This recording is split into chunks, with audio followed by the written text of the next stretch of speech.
Hello दोस्तों, आपके अपने YouTube channel Z square academy में स्वागत है। दोस्तों, ये है बीपीएससी शिक्षक भर्ती के लिए रंजीत सर का प्रैक्टिस सेट, जिसमें कि दोस्तों हम लोग सामान्य अध्ययन के प्रश्नों को देख रहे थे, जो कि क्लास 1 से 5 से वर्ग के लिए थे। दोस्तों, इसमें प्रैक्टिस सेट जो 13 हो चुके हैं, ये प्रैक्टिस सेट नंबर 14 है, जिसमें कि हम लोग सामान्य अध्ययन के प्रश्नों को देखेंगे। दोस्तों, अगर आपको ये प्रैक्टिस सेट अच्छा लगता है तो प्लीज़ लाइक, शेयर और सब्सक्राइब जरूर करें। चलिए चलते हैं बिना किसी देरी किए हुए प्रैक्टिस सेट नंबर 14 में, जिसमें कि दोस्तों हम लोग सामान्य अध्ययन के प्रश्नों को देखेंगे। चलिए चलते हैं क्वेश्चन नंबर 1 से। क्वेश्चन नंबर 1 को देखते हैं दोस्तों। इसमें दिया है बिहार में, क्वेश्चन नंबर 1 में दिया है बिहार में शांति व्यवस्था स्थापित करने के बाद राजा मानसिंह ने उड़ीसा पर कब आक्रमण किया था। बिहार में शांति व्यवस्था स्थापित करने के बाद राजा मानसिंह ने उड़ीसा पर कब आक्रमण किया था। तो ऑप्शन नंबर जो आपका ए है, इसका 1590। फर्स्ट का जो ऑप्शन नंबर आपका ए सही हो जाएगा। दोस्तों, बिहार में शांति व्यवस्था स्थापित करने के उपरांत राजा मानसिंह ने उड़ीसा पर 1590 ईस्वी में आक्रमण किया था। इस आक्रमण में बंगाल के सूबेदार एवं अधिकारियों ने भी सहायता दी और यह आक्रमण सफल रहा एवं उड़ीसा पर मुगलों का अधिकार हो गया था। चलिए क्वेश्चन में देखते हैं दूसरा। बंगाल के किस नवाब ने मुंगेर को अपनी राजधानी बनाया था। बंगाल के किस नवाब ने मुंगेर को अपनी राजधानी बनाया था। तो दूसरे का जो ऑप्शन हो जाएगा आपका सी, मीर कासिम। मीर कासिम। दोस्तों, बंगाल के नवाब जो मीर कासिम है, उसने अपनी राजधानी मुर्शिदाबाद से मुंगेर स्थानांतरित कर दी थी। चलिए क्वेश्चन नंबर देखते हैं तीसरा। अशोक के शिलालेखों में कौन सी लिपि का प्रयोग किया गया है। अशोक के शिलालेखों में कौन सी लिपि का प्रयोग किया गया है। तो तीसरे का जो ऑप्शन हो जाएगा दोस्तों, वो हो जाएगा ए, ब्राह्मी लिपि। दोस्तों, अशोक के अधिकांश जो शिलालेख हैं उनमें ब्राह्मी लिपि का प्रयोग किया है और तथा इसे मगधी भाषा में लिखा गया है। क्वेश्चन नंबर देखते हैं चौथा। किस वंश के शासनकाल के दौरान महान चीन की दीवार का निर्माण किया गया था। किस वंश के शासनकाल के दौरान महान चीन की दीवार का निर्माण किया गया था। तो जो चौथे का ऑप्शन हो जाएगा वो हो जाएगा आपका डी, चिन। दोस्तों, महान चीन की जो दीवार का निर्माण चिन शी हुआंग के शासनकाल के दौरान हुआ था और चिन शी हुआंग जो वंश का संस्थापक था, जो चिन शी हुआंग जो वंश का संस्थापक था। चलिए क्वेश्चन नंबर अगला देखते हैं पांचवा। सिंधु घाटी की सभ्यता में कालीबंगन निम्नलिखित में से किस चीज के लिए प्रसिद्ध है। सिंधु घाटी की सभ्यता में कालीबंगन निम्नलिखित में से किस चीज के लिए प्रसिद्ध है। तो पांचवें का जो आपका ऑप्शन हो जाएगा वो हो जाएगा डी, मिट्टी के बर्तन के लिए, option number D. Question number अगला देखते हैं छठवां। शिवाजी को किस वर्ष छत्रपति का ताज मिला। शिवाजी को किस वर्ष छत्रपति का ताज मिला था। तो छठवें का जो ऑप्शन हो जाएगा दोस्तों वो हो जाएगा सी, 1674 ईस्वी में, 1674। दोस्तों, शिवाजी ने अपने राज्याभिषेक के वर्ष अर्थात यानी कि 1674 ईस्वी में छत्रपति की उपाधि ग्रहण की थी।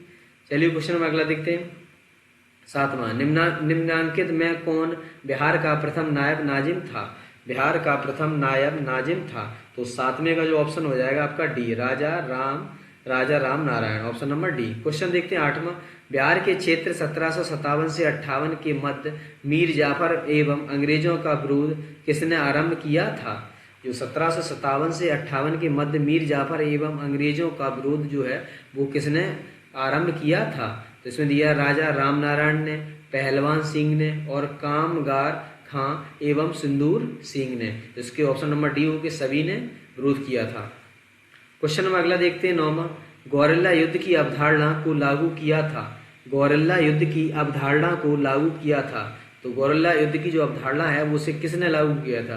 तो ये किया था आपको शिवाजी ने, ऑप्शन नंबर आपका डी, सी सही हो जाएगा, शिवाजी।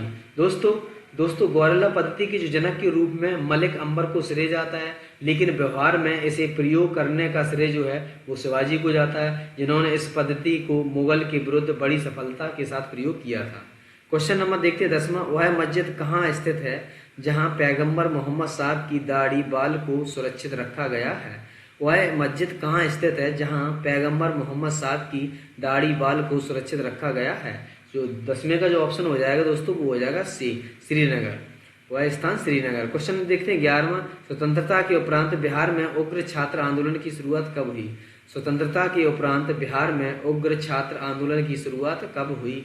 तो 11वें का जो ऑप्शन हो जाएगा दोस्तों वो 1955, ऑप्शन नंबर बी, 11वें का बी। स्वतंत्रता के जो उपरांत बिहार में उग्र छात्र जो आंदोलन की शुरुआत हुई थी वो 1955 ईस्वी में। ऑप्शन नंबर आपका बी सही हो जाएगा। क्वेश्चन देखते हैं 12वां, टीपू सुल्तान की राजधानी निम्नलिखित स्थान पर थी। टीपू सुल्तान की जो राजधानी थी इनमें से कहाँ पर थी? तो टीपू सुल्तान की जो राजधानी थी वो थी श्रीरंगपट्टनम।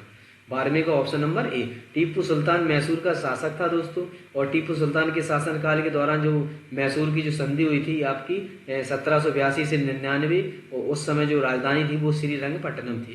तो इसका ऑप्शन नंबर आपका ए सही हो जाएगा। क्वेश्चन देखते हैं 13वां, नमक सत्याग्रह एवं दांडी पर सरकार तात्कालिक प्रतिक्रिया थी। नमक सत्याग्रह एवं दांडी पर सरकार की तात्कालिक प्रतिक्रिया क्या थी? तो 13वें का जो ऑप्शन हो जाएगा बी, इसे गंभीरता से नहीं लिया, इसे गंभीरता से नहीं लिया गया था।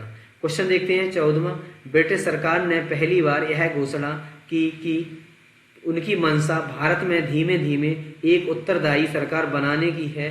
किसके द्वारा, कौन से एक्ट के तहत या कौन से घोषणा पत्र के तहत यह धीमे धीमे एक उत्तरदायी सरकार बनाने की थी उनकी मंशा? तो ये थी अगस्त घोषणा पत्र, यानी कि 1917 से। ऑप्शन नंबर डी सही हो जाएगा। क्वेश्चन देखते हैं 15वां, अंग्रेज भारत में व्यापारी के रूप में आए और उन्होंने जो कंपनी बनाई उसका क्या नाम था? अंग्रेज जो भारत में व्यापार के रूप में आए, व्यापारी के रूप में आए थे, और उन्होंने कौन सी कंपनी बनाई थी जिसका क्या नाम था? तो उसका नाम था ईस्ट इंडिया कंपनी, जो कि 1600 ईस्वी में स्थापना हुई थी, 1600 ईस्वी में। Option number D. क्वेश्चन देखते हैं 16वां, ईस्ट इंडिया कंपनी के परमिटों को प्रयोग करने की कानूनी वैधता एक राजकीय आदेश पर निर्भर करती थी। वह आदेश किसने पारित किया था? तो 16वें का जो आपका ऑप्शन हो जाएगा 16वें का वो हो जाएगा सी। चलिए देखते हैं इसमें, Farrukhsiyar, option number C. Question देखते हैं 17वां, बिहार की उत्तर से दक्षिण तक लंबाई, बिहार की जो है उत्तर से दक्षिणी तक की लंबाई वो है वो कितनी है? तो 17वां का ऑप्शन नंबर आपका ए सही हुआ, 345 किलोमीटर। जबकि दोस्तों पूरब से पश्चिम की जो है लंबाई चौड़ाई है वो 483 किलोमीटर, 483 किलोमीटर। ऑप्शन नंबर आपका ए सही हो जाएगा इसका। क्वेश्चन देखते हैं 18, डिजिटल इंडिया भू अभिलेख आधुनिकीकरण कार्यक्रम कब शुरू किया गया था? डिजिटल इंडिया भू अभिलेख आधुनिकीकरण कार्यक्रम कब शुरू किया गया था?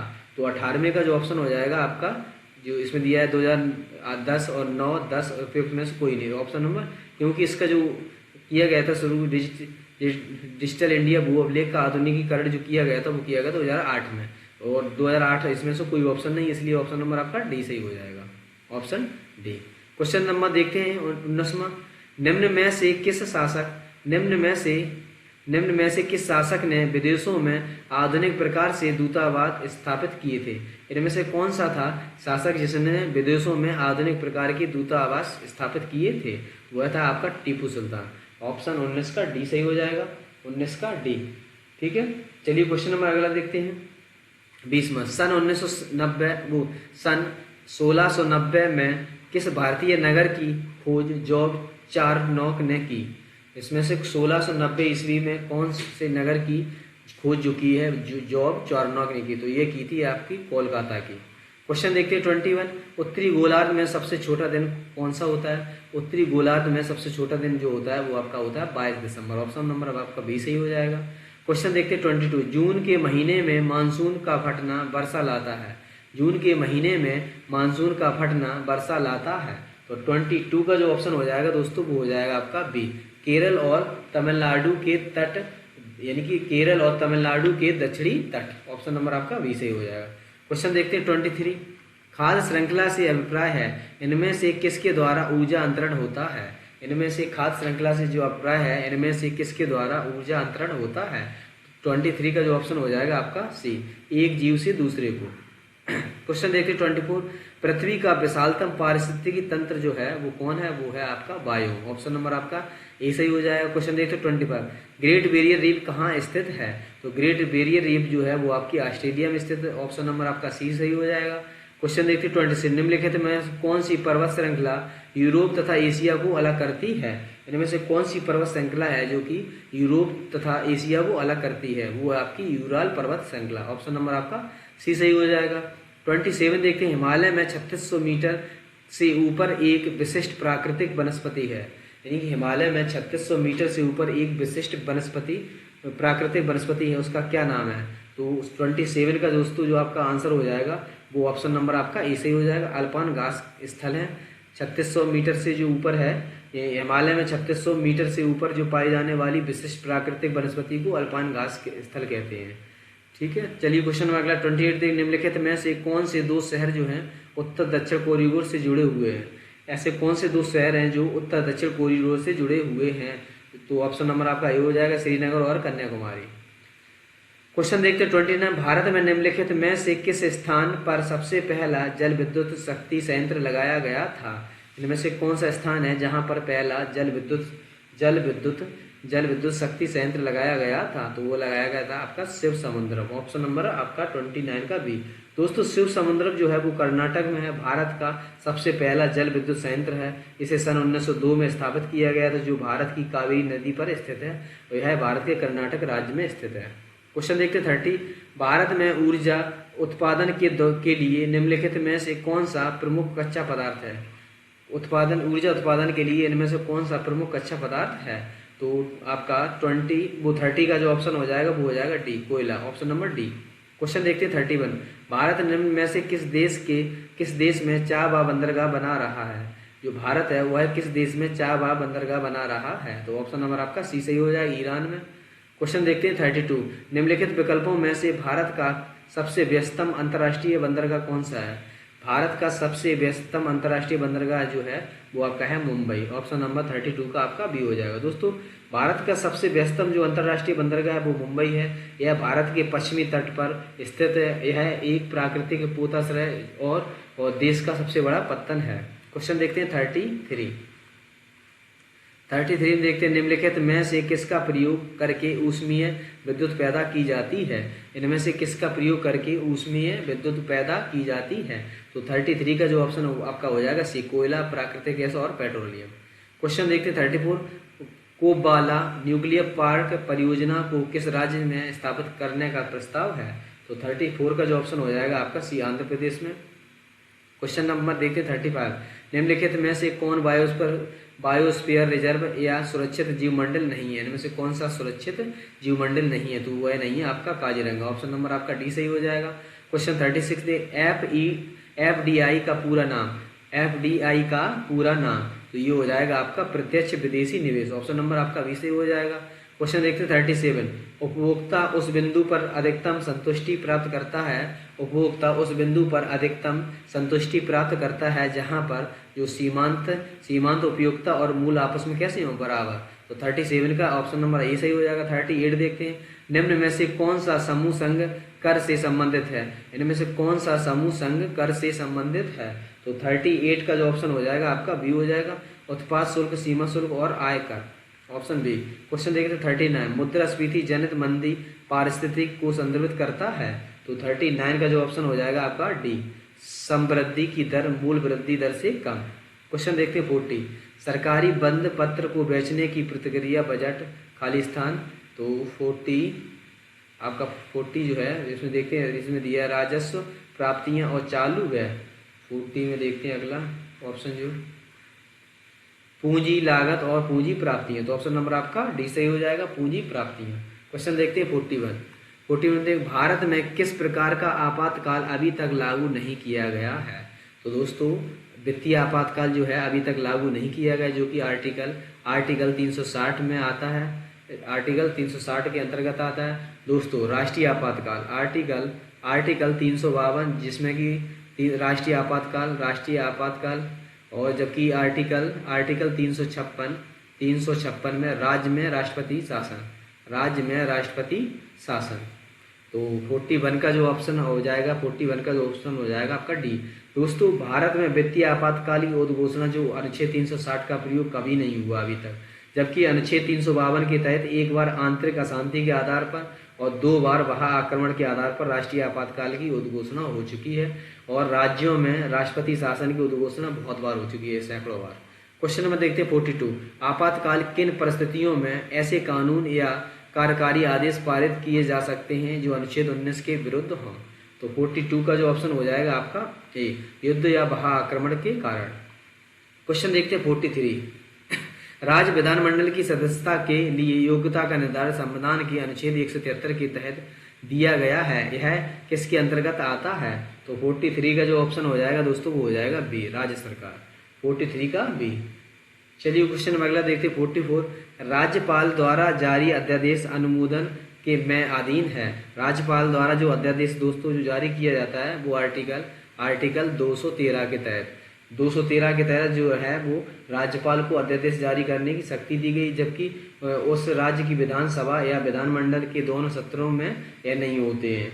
ठीक है, तो इस प्रकार अध्यादेश जारी करने की शक्ति जो 213 में राज्यपाल द्वारा। इसका ऑप्शन नंबर 44 का जो ऑप्शन हो जाएगा आपका बी, राज्य विधानमंडल। क्वेश्चन नंबर देखते हैं 45। राष्ट्रपति और उपराष्ट्रपति के चुनाव के तथा सर्वोच्च न्यायालय और उच्च न्यायालय के न्यायाधीशों को हटाने में भाग लेता है। यानी कि राष्ट्रपति और उपराष्ट्रपति के चुनाव के तथा सर्वोच्च न्यायालय और उच्च न्यायालय के न्यायाधीशों को हटाने में भाग कौन लेता है? तो 45 का जो ऑप्शन हो जाएगा आपका बी, लोकसभा। क्वेश्चन नंबर अगला 46 देखते हैं। भारतीय संसद की सबसे बड़ी समिति कौन सी है? इसमें से भारतीय संसद की सबसे बड़ी जो समिति है वो आपकी है प्राक्कलन समिति। 46 का ऑप्शन बी। दोस्तों प्राक्कलन समिति का जो अध्यक्ष होता है वो सत्ता पक्ष से होता है। यह सबसे बड़ी समिति है। इसमें सभी सदस्य जो होते हैं वो लोकसभा से सभी सदस्य होते हैं। सभी सदस्य जो होते हैं वो लोकसभा से, जो कि 30 सदस्य होते हैं। 30 सदस्य होते हैं जो कि लोकसभा से होते हैं। दोस्तों लोकसभा समिति को प्राक्कलन समिति की जुड़वा बहन भी कहते हैं। यानी कि जो प्राक्कलन समिति है उसे लोकसभा समिति की जुड़वा बहन कहते हैं। 47 देखते हैं। भारत के नियंत्रण और महालेखा परीक्षक की रिपोर्ट की समीक्षा करने वाली संसदीय समिति है। भारत के नियंत्रण और महालेखा परीक्षक की रिपोर्ट की समीक्षा करने वाली संसदीय समिति है। तो 47 का आपका ऑप्शन हो जाएगा। इसमें दिया प्राक्कलन और प्रवर, अगला दिया है लोक लेखा समिति। ऑप्शन नंबर आपका सी सही हो जाएगा। चलिए क्वेश्चन में देखते हैं 48। नागरिकों के मूल अधिकारों पर इनमें से कौन प्रतिबंध लगा सकता है? नागरिकों के मूल अधिकारों पर इनमें से कौन प्रतिबंध लगा सकता है? तो ये प्रतिबंध लगा सकती है मूल अधिकारों पर संसद। ऑप्शन नंबर आपका बी सही हो जाएगा। क्वेश्चन देखते हैं 49। गुजरात के पास लोकसभा के लिए कितनी सीटें हैं? तो गुजरात के पास दोस्तों लोकसभा की सीटें हैं वो आपकी 26 है, जबकि राज्यसभा के लिए जो सीटें हैं वो है आपकी 11। क्वेश्चन नंबर अगला देखते हैं 50। भारतीय संसद में निम्न में से कौन बजट प्रस्तुत करता है? तो बजट जो प्रस्तुत करते हैं वो आपके वित्त मंत्री, जो कि निर्मला सीतारमण जी जो वर्तमान में है। ऑप्शन नंबर आपका सी। क्वेश्चन देखते हैं 51। जल का क्वथनांक उच्च तुंगता पर किस कारण से घट जाता है? तो जल का क्वथनांक जो है उच्च तुंगता पर किस कारण से घट जाता है? तो 51 का जो ऑप्शन हो जाएगा आपका बी, निम्न वायुमंडल दाब के कारण। क्वेश्चन देखते हैं 52। शीतलन की दर निर्भर करती है। शीतलन की दर जो निर्भर करती है वो किस पर करती है? इसमें जो बॉडी और उसके आसपास की चीजों के बीच तापमान के अंतर में, और अगला दिया है विकिरणकारी सतह की प्रकृति पर और विकिरणकारी सतह का क्षेत्र पर। तो ऑप्शन नंबर आपका डी, उपयुक्त सभी सही है। क्वेश्चन 53 में देखते हैं। शीतकाल में हैंडपंप का पानी गर्म होता है क्योंकि? शीतकाल में जो हैंडपंप का पानी है वो गर्म होता है, वो किस कारण होता है? तो 53 का जो ऑप्शन हो जाएगा दोस्तों वो हो जाएगा बी। पृथ्वी के भीतर तापमान वायुमंडल के तापमान से अधिक होता है, इसी कारण जो शीतकाल में हैंडपंप का जो पानी है वो गर्म होता है। क्वेश्चन देखते हैं 54। किस परख नली में अमोनियम क्लोराइड तथा सोडियम क्लोराइड गर्म करना निम्न में से किसका उदाहरण है? किस परख नली में अमोनियम क्लोराइड तथा सोडियम क्लोराइड गर्म करना निम्न में से किसका उदाहरण है? तो ये है आपका खुली प्रणाली। ऑप्शन नंबर आपका ए सही हो जाएगा। क्वेश्चन देखते हैं 55। निम्न में से किसे ठोस सॉल का उदाहरण कहेंगे? इनमें से किसे ठोस सॉल का उदाहरण कहेंगे? तो ये कहेंगे आपको रंगीन रत्नों को। ऑप्शन नंबर आपका सी सही हो जाएगा। अगला देखते हैं 56 में देखते हैं दोस्तों। अमेरिका द्वारा जापान के ऊपर 2 परमाणु बम गिराए गए थे, उनका क्या नाम था? तो उनका नाम जो था वो आपका लिटिल बॉय और फैट मैन। तो 56 का जो आपका आंसर हो जाएगा वो हो जाएगा ए, लिटिल बॉय, और जो कि 1945 में गिराए गए थे। 1956 का ए। दोस्तों द्वितीय विश्व युद्ध के दौरान अमेरिका द्वारा जो जापान पर लिटिल बॉय और फैटमैन नामक 2 परमाणु बम गिराए गए थे। क्वेश्चन देखते हैं 57। किसी व्यक्ति की आंख को भूरा, नीला तथा काला रंग किस विशेष रंजक की उपस्थिति पर आधारित है? इसमें किस व्यक्ति की आंखों का भूरा, नीला और काला रंग किस विशेष रंजक की उपस्थिति के कारण है? तो 57 का जो ऑप्शन हो जाएगा वो हो जाएगा सी, आयरिस। क्वेश्चन देखते हैं 58। रक्त के थक्के के निर्माण में किस एंजाइम का युक्तिकरण अथवा जुड़ाव होता है? रक्त के थक्के के निर्माण में किस एंजाइम का युक्तिकरण अथवा जुड़ाव होता है? तो 58 का जो ऑप्शन हो जाएगा दोस्तों वो हो जाएगा B, pepsin, option B. Question देखते हैं 59, हीमोग्लोबिन में सम्मिलित धातु, हीमोग्लोबिन में सम्मिलित धातु जो है वो है आपकी आयरन अथवा लोहा, ऑप्शन नंबर सी सही हो जाएगा। क्वेश्चन देखते हैं 60, आरएच फैक्टर संदर्भित है, इसमें से जो आरएच फैक्टर है वो किससे संदर्भित है? तो 60 का जो ऑप्शन हो जाएगा दोस्तों वो हो जाएगा ए, रीसस फैक्टर कारक, 60 का ए। दोस्तों आरएच फैक्टर जो आरएच शब्द जो है वो रीसस रक्त समूह के संदर्भित किया जाता है।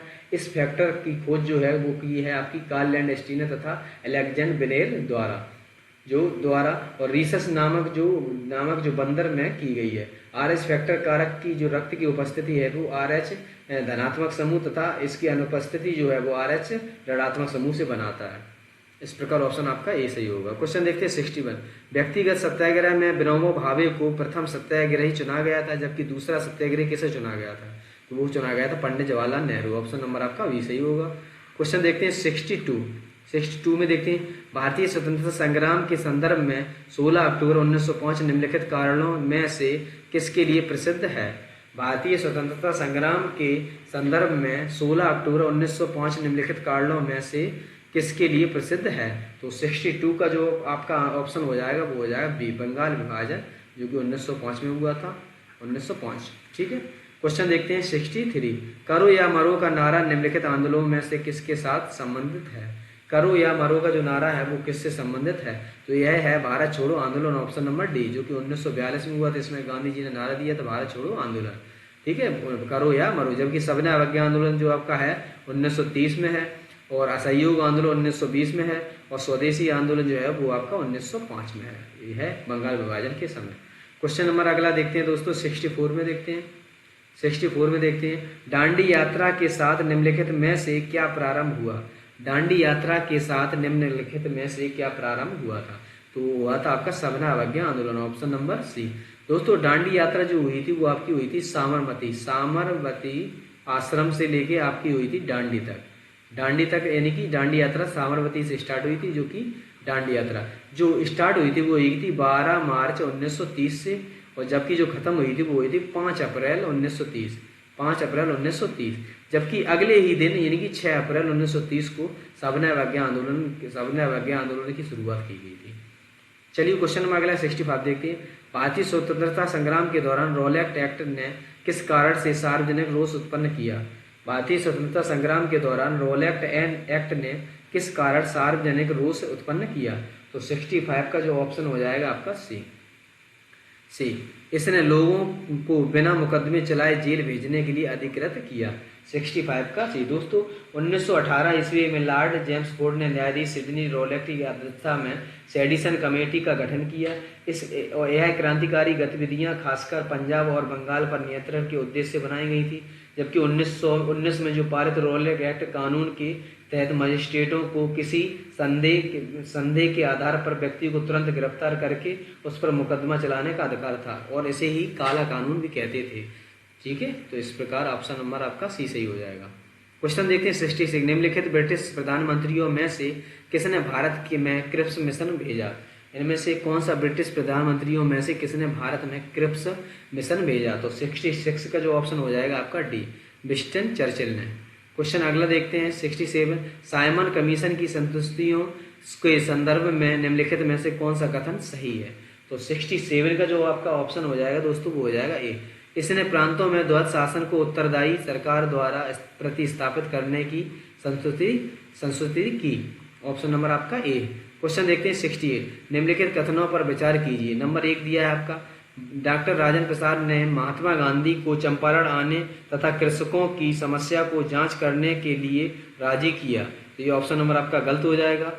और अगला दिया है, चंपारण जांच में आचार्य जे.वी. कृपलानी और महात्मा गांधी के निकट सहयोगियों में से एक थे। ठीक है, तो इसका ऑप्शन नंबर आपका सेकंड दिया है वो सही है, तो इसमें दिया इसमें से केवल 2, इसलिए ऑप्शन नंबर आपका बी सही हो जाएगा। क्वेश्चन देखते हैं 69, निम्नलिखित में से कौन क्रिप्स मिशन के साथ कांग्रेस के आधिकारिक वार्ताकार थे? निम्नलिखित में से जो क्रिप्स मिशन के साथ कांग्रेस के आधिकारिक वार्ताकार थे, तो आपका 69 का जो ऑप्शन हो जाएगा दोस्तों वो हो जाएगा सी, पंडित जवाहरलाल नेहरू और मौलाना आजाद। क्वेश्चन देखते हैं 70। वर्ष 1942 भारत छोड़ो आंदोलन के संबंध में निम्नलिखित में से कौन सी एक टिप्पणी सही नहीं है? इनमें से कौन सी एक टिप्पणी सही नहीं है? तो देखते हैं 70 में, यह आंदोलन अहिंसक था, ये गलत है, ऑप्शन नंबर आपका यही गलत हो जाए, बाकी जो है वो सही है। क्वेश्चन देखते हैं 71। एनजीटी का पूर्ण रूप, एनजीटी का पूर्ण रूप, तो इसका हो जाएगा national green tribunal, tribunal, option number आपका ए। क्वेश्चन अगला देखते हैं 72। निम्नलिखित में से कौन सा युग्म सही सुमेलित नहीं है? इसमें से कौन सा युग्म जो है वो आपका सही सुमेलित नहीं है? प्रथम विश्व जलवायु सम्मेलन 1979, प्रथम पृथ्वी सम्मेलन एजेंडा 21 यानी पृथ्वी शिखर सम्मेलन जो हुआ 1997 में, कार्बन व्यापार जो मॉन्ट्रियल प्रोटोकॉल जो कि ओजोन परत क्षरण से संबंधित था, जो कि 1987 में आया था, 1987 में, ठीक है, जो आपका मॉन्ट्रियल प्रोटोकॉल है 87 में आया, जो कि ओजोन परत क्षरण से संबंधित था, जिसमें दिया है जो कार्बन व्यापार, जो कि गलत है, ऑप्शन नंबर आपका इस प्रकार डी सही होगा। क्वेश्चन देखते हैं 73। जल प्रदूषण निवारण तथा नियंत्रण अधिनियम किस वर्ष लागू किया गया था? जल प्रदूषण निवारण तथा नियंत्रण अधिनियम किस वर्ष लागू किया गया था? तो 73 का जो ऑप्शन हो जाएगा आपका बी, 1974। 1974। दोस्तों, जल की मात्रा एवं गुणवत्ता की गंभीर समस्याओं को ध्यान में रखकर भारत सरकार ने जल प्रदूषण निवारण एवं नियंत्रण अधिनियम जो 1974 में अधिनियमित किया था, ठीक है, इस प्रकार जो है आपका 1974 जी इसे लागू जो किया गया था वो किया था 1975 में, ठीक है। क्वेश्चन नंबर अगला देखते हैं 74। इनमें से किस पर्यावरणविद को जल पुरुष के नाम से जाना जाता है? इनमें से कौन सा जो है पुरुष जिसे जल पुरुष के नाम से जाना जाता है? वो है आपके राजेंद्र सिंह, ऑप्शन नंबर आपका बी सही हो जाएगा। क्वेश्चन देखते हैं 75। चिपको आंदोलन के प्रेरणाता कौन थे? इनमें से चिपको आंदोलन के जो प्रेरणाता हैं वो कौन है? आपका दिया मेघा पाटकर और एम एस स्वामीनाथन, ये कि हरित क्रांति से संबंधित हैं। अगला देखते हैं थर्ड ऑप्शन जो आपका इसमें दिया सुंदरलाल बहुगुणा, यही है ऑप्शन नंबर सी, जो कि आपकी सुंदरलाल बहुगुणा। तो 75 का जो ऑप्शन नंबर आपका हो जाएगा सी, चिपको आंदोलन से जुड़े थे ये सुंदरलाल बहुगुणा, सुंदरलाल बहुगुणा, ठीक है। और जो कि 1974 ईस्वी में इसका जो चिपको आंदोलन की शुरुआत हुई थी, जिसमें कि लोग पेड़ों को काटने से रोकते थे, ठीक है, जिसमें कि जो महिलाएं जो वृक्षों से चिपक कर खड़ी हो जाती थी। जबकि मेघा पाटकर इसमें जो भारतीय सामाजिक कार्यकर्ता तथा नर्मदा बचाओ आंदोलन की संस्थापक हैं। जो मेघा पाटकर हैं वो आपकी नर्मदा बचाओ आंदोलन की संस्थापक हैं। जबकि वहीं चंडी प्रसाद भट्ट जो भारत के गांधीवादी पर्यावरण जो वेद हैं वो सामाजिक कार्यकर्ता हैं। और इसमें जो स्वामीनाथन है वो आपके पौधों के जेनेटिक वैज्ञानिक हैं, ठीक है। चलिए क्वेश्चन देखते हैं 76। भारत के केंद्रीय गंगा प्राधिकरण की स्थापना कब की गई थी? भारत में केंद्रीय गंगा प्राधिकरण की स्थापना जो है वो आपकी कब की गई थी? तो 76 का ऑप्शन नंबर आपका डी, 1985 ईस्वी में। क्वेश्चन देखते हैं 76। कौन जलवायु परिवर्तन का संकेतक नहीं है? इनमें से कौन सा जलवायु परिवर्तन का संकेतक नहीं है? तो आपका 77 का जो ऑप्शन हो जाएगा आपका डी, दीर्घकालीन परिवर्तन। क्वेश्चन देखते हैं अगला 78। पर्यावरण सुरक्षा अधिनियम EPA को अन्य किस नाम से जाना जाता है? तो इसे जाना जाता है आपका छाता विधान। 78 का जो आपका ऑप्शन हो जाएगा वो ए। दोस्तों, जून 1972 में स्टॉकहोम संयुक्त राष्ट्र मानव पर्यावरण सम्मेलन द्वारा जारी घोषणा जो ध्यान में रखते हुए भारत सरकार ने 1986 में पर्यावरण संरक्षण अधिनियम बनाया था। और पर्यावरण सुरक्षा अधिनियम को छाता विधान के नाम से भी जाना जाता है। Question number 79। भारत का सर्वप्रथम राष्ट्रीय उद्यान निम्नलिखित में से कौन सा है? इसमें से कौन सा सर्वप्रथम राष्ट्रीय उद्यान है? तो 79 का ऑप्शन आपका डी हो जाएगा, जिम कॉर्बेट राष्ट्रीय उद्यान, जिसकी स्थापना 1936 में हुई थी, जो कि आपकी जो आपका है उत्तराखंड में नैनीताल की जो नज़दीक है, रामनगर में स्थित है, ठीक है। और इस प्रकार आपका हो जाएगा ऑप्शन नंबर डी। क्वेश्चन देखते हैं 80। निम्नलिखित में से कौन सा नेशनल वोटर्स डे है? इनमें से कौन सा नेशनल वोटर्स डे मनाया जाता है? ये मनाया जाता है 25 जनवरी, यानी कि राष्ट्रीय मतदाता दिवस 25 जनवरी की। दोस्तों, 2011 से इसकी शुरुआत हुई थी, 2011 से, यानी कि 25 जनवरी 2011 से पहली बार नेशनल वोटर्स डे मनाया गया था। तब से हर 25 जनवरी को नेशनल वोटर्स डे मनाया जाता है। क्वेश्चन देखते हैं 81। निम्नलिखित में से कौन सा तत्व प्रदूषण नहीं फैलाता? इनमें से कौन सा ऐसा तत्व है जो प्रदूषण नहीं फैलाता? तो उसमें एक तांबा ऐसा है जो कि प्रदूषण नहीं फैलाता, जबकि कैडमियम, निकेल और आर्सेनिक ये तीनों प्रदूषण फैलाते हैं। क्वेश्चन देखते हैं अगला 82 मैदानों में पर्यावरण संतुलन को बनाए रखने के न्यूनतम जंगली क्षेत्र चाहिए। तो न्यूनतम जंगली क्षेत्र चाहिए आपका 25%। ऑप्शन नंबर आपका डी सही हो जाएगा। क्वेश्चन देखते हैं 83 वन अनुसंधान संस्थान स्थित है। वन अनुसंधान जो है आपका वो आपका है देहरादून उत्तराखंड में। तो ऑप्शन नंबर बी सही हो जाएगा। क्वेश्चन 84 गिर के शेरों को रखे जाने हेतु किस राष्ट्रीय पार्क अभ्यारण्य का चयन किया गया। गिर के शेरों को रखे जाने हेतु किस राष्ट्रीय पार्क या अभ्यारण्य का चयन किया गया। तो 84 का जो आपका आंसर हो जाएगा Palpur Kuno. Option number D. 85 एक निम्नलिखित में से कौन सा लालसर पक्षी के संरक्षण से संबंध पक्षी विहार है। इनमें से कौन सा लालसर पक्षी के संरक्षण से संबंध पक्षी विहार है। तो वो है आपका बक्सर का पक्षी विहार। 85 का ए। अगला क्वेश्चन 86 से देखते हैं। हरित सूचकांक यानी कि ग्रीन इंडेक्स किसके द्वारा विकसित किया गया था। हरित सूचकांक जो कि ग्रीन इंडेक्स किसके द्वारा विकसित किया गया था। तो आपका 86 का जो ऑप्शन दोस्तों हो जाएगा वो हो जाएगा बी संयुक्त राष्ट्र पर्यावरण कार्यक्रम United National environment programme. D option. Question देखते हैं 87 एक सींग वाला गैंडा निम्नलिखित प्रदेशों में पाया जाता है। एक सींग वाला गैंडा जो निम्नलिखित प्रदेशों में पाया जाता है तो ये पाया जाता है आपका पश्चिम बंगाल में और असम में। 87 का ऑप्शन आपका बी सही हो जाएगा। 87 का बी। दोस्तों भारत में एक सींग वाले गैंडे के लिए सर्वाधिक जो प्रसिद्ध स्थान है वो है असम का काजीरंगा राष्ट्रीय उद्यान। और इसके अलावा जो पश्चिम बंगाल में भी एक सींग वाले गैंडे पाए जाते हैं। तो इसका ऑप्शन नंबर आपका बी सही हो जाएगा पश्चिम बंगाल और असम। क्वेश्चन देखते हैं 88 संयुक्त राष्ट्र द्वारा वर्ष 2008 को अंतर्राष्ट्रीय वर्ष घोषित किया गया था। संयुक्त राष्ट्र द्वारा जो 2008 को अंतर्राष्ट्रीय वर्ष घोषित किया गया था क्या किया गया। तो वो किया गया तो स्वच्छता। 88 का जो ऑप्शन आपका ए सही हो जाएगा। 88 का ऑप्शन नंबर ए। दोस्तों संयुक्त राष्ट्र संघ जो है उसने वर्ष 2008 को 3 रूपों में मनाने की घोषणा की थी। जो कि एक था आपका अंतर्राष्ट्रीय आलू वर्ष और दूसरा जो था आपका वो था स्वच्छता वर्ष और तीसरा जो था भाषा। जबकि 2009 में अंतर्राष्ट्रीय खगोलीय वर्ष घोषित किया गया था। चलिए क्वेश्चन नंबर अगला देखते हैं 89 भोपाल गैस त्रासदी के दौरान जो गैस निकली थी वह कौन सी थी। वह थी आपकी methyl isocyanate. Option number C. दोस्तों मेथाइल आइसोसाइनेट जो कि 3 दिसंबर 1984 में भोपाल यूनियन कार्बाइड कारखाने में जहरीली गैस मेथाइल आइसोसाइनेट के रिसने से हजारों लोगों की मृत्यु हो गई थी और यह बहुत ही बड़ी मानव त्रासदी थी। इस घटना के बाद बची हुई गैस को समाप्त करने के लिए सरकार ने जो ऑपरेशन चलाया था वो फैथ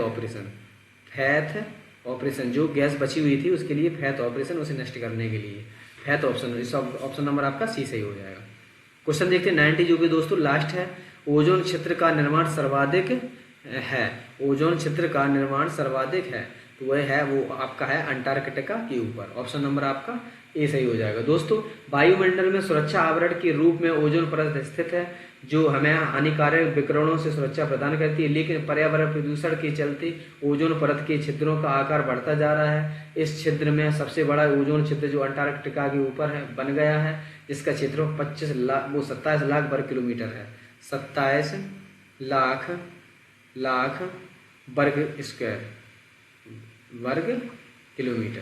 वर्ग किलोमीटर। इस प्रकार ऑप्शन नंबर आपका सी सही हो जाएगा। दोस्तों ये थे 90 प्रश्न जो कि सामान्य अध्ययन क्लास 1 से 5 वर्ग बीपीएससी शिक्षक भर्ती से संबंधित थे।